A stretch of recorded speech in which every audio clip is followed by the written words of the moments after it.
unemployment. They promised about 2 crore jobs every year. But in reality, unemployment remains at a 45-year high. They promised houses for all by 2022. Yet another broken promise. In 2015, a promise was made to provide every household a home by 2022. 3 years later, in 2025, as the deadline passed, millions still await promised homes, highlighting delays and unmet expectations. Pattern, if you look at the pattern, big announcement and half execution, or rather zero execution. From infrastructure to education, health to employment, BJP's governance is a pattern of half delivery. Grand promises, incomplete execution, and shifting blame when failures are exposed. This budget is like when I went through the budget, I was here when Madam Finance Minister presented the budget, but later I went through the budget document. Ma'am, all I realized is this budget is like those promises where you promise free meals but charges exorbitantly for, giving a chair to sit, free water, service. So this budget is like a buffet that promises free meal but charges exorbitantly for water, service and cutlery. While taxpayers find momentary relief in minor reduction in income tax slabs, the government swiftly offsets these benefits through indirect taxes on fuel, essential commodities, rising road tolls, and higher consumer good prices driven by the increased GST rates. It's evident that these reliefs are nothing more than a mere illusion. Much like the Jio's once free data plans, attracting millions of users at a time, and then they raise the tariff sharply, which now comes monthly at a hefty price tag. The government claims to provide relief, but the reality for the middle class tells a different story. Let me give you another small example, and these are real examples. The government claims of an 80,000 tax benefit for an individual whose income is 12 lakh rupees annually. But it's nothing but a misleading farce. They thumb their chest about relief while simultaneously bleeding the common taxpayer dry through GST and unchecked inflation.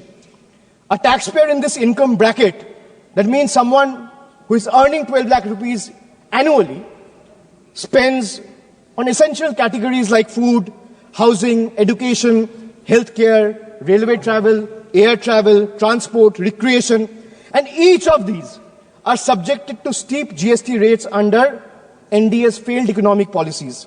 The result, if you do a quick calculation, you will see that someone earning 12 lakh rupees ends up inadvertently paying 98,000 in GST. So the illusion of 80,000 tax benefit that BJP is desperately trying to sell, in reality is snatched away from GST alone. That means someone earning 12 lakh rupees is inadvertently having to pay 98,000 rupees on the account of GST alone. Then you have surcharges, you have cess, you have toll tax, you have many other tax, you have STT. ये लोग अभी भी 17वीं शताब्दी में मुगलियाई सोच के साथ ही चल रहे हैं।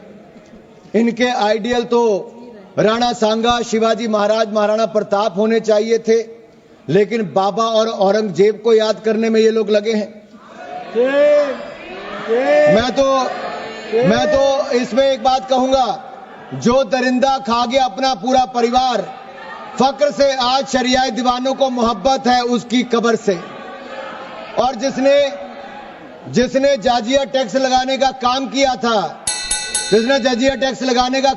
था, आज उसको ये लोग याद करते हैं। जिसने धर्म के नाम पर हिंदुओं पर टैक्स लगाने का काम किया था, आज उसकी कब्र को याद करने का काम ये करते हैं। फाइनेंस बिल पे और यही नहीं, इसके अलावा याद करिए इंदिरा गांधी जी का समय 93.5% 93.5% टैक्स लगाने का काम, 93.5% टैक्स लगाने का काम इंदिरा गांधी जी ने किया था। आज नरेंद्र मोदी जी की सरकार है जिसने 12 लाख तक जीरो टैक्स किया है, कोई टैक्स नहीं लगाया, टैक्स माफ करने का काम किया।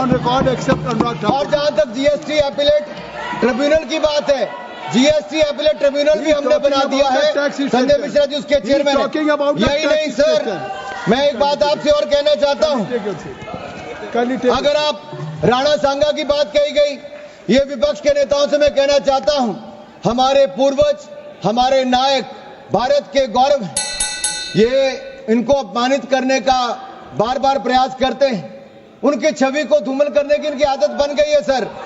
मैं पूछना चाहता हूं, वोट बैंक के लिए स्वाभिमान को कितनी छोड़ दोगे, कितना नीचे गिर जाओगे?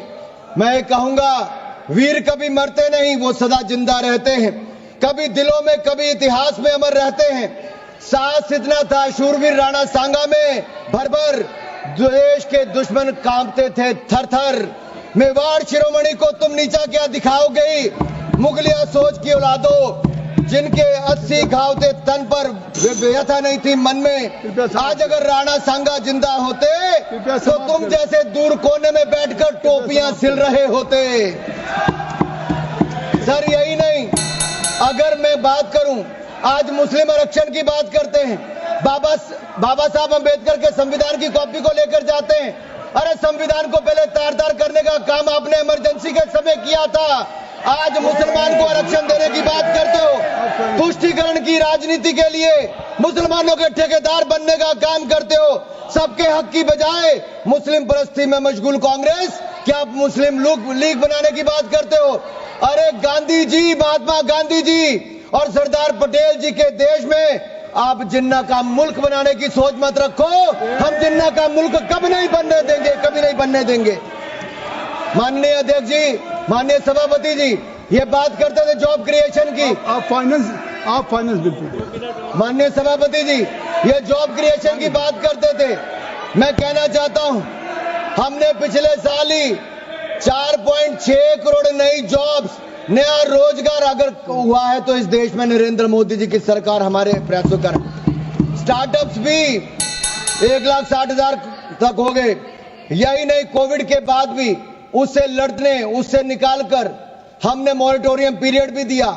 4 लाख करोड़ रुपया बैंकों के माध्यम से देश के काम करने वाले व्यापारियों को नरेंद्र मोदी जी की गारंटी पर 20% एडिशनल वर्किंग कैपिटल हमारी सरकार ने दिया था। आपके समय 12 में से 11 बैंक पीसीए फ्रेमवर्क में थे। देश की जनता का पैसा लगा, बैंक डूब जाते, लेकिन नरेंद्र मोदी जी की सरकार आने के बाद 12 के 12 बैंक आज मुनाफे में, मजबूत स्थिति में है। यही नहीं, ईज ऑफ डूइंग बिजनेस में हमने लगातार प्रयास किया। $709 बिलियन आज एफडीआई हमारे देश में आई है। जहां तक आप किसानों की बात करते हो, 3,60,000 करोड़ रुपया पीएम किसान सम्मान निधि के माध्यम से हमने किसानों को देने का काम किया है। हमने किसानों को बैंकिंग सेक्टर के माध्यम से, जहां 2013-14 में 7,30,000 करोड़ मिला था, आज उससे बढ़ाकर 25,48,000 करोड़ रुपया किसानों को देने का काम मोदी सरकार ने किया है।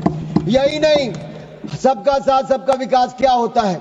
2014 में 8 एम्स थे, आज 24 एम्स है। 380 मेडिकल कॉलेज थे, आज 706 मेडिकल कॉलेज है। दुगने से ज्यादा मेडिकल की सीटें हो गई। अगले 5 साल में 75,000 एमबीबीएस की सीटें और जोड़ दी जाएंगी। हम करने जा रहे 10,000 एमबीबीएस की सीटें इस साल करेंगे। यही नहीं, 708 यूनिवर्सिटी थी, आज 1150 यूनिवर्सिटीज हो गई।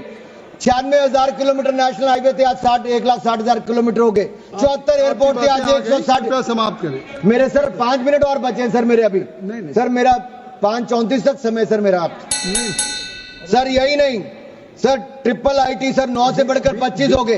और सर हमने इसमें भी प्रावधान किया है कि अब आईआईटी में 5 आईटी में 6500 सीटों को और बढ़ाने का काम हम इसी साल इसी बजट में करने का प्रावधान कर रहे हैं सर।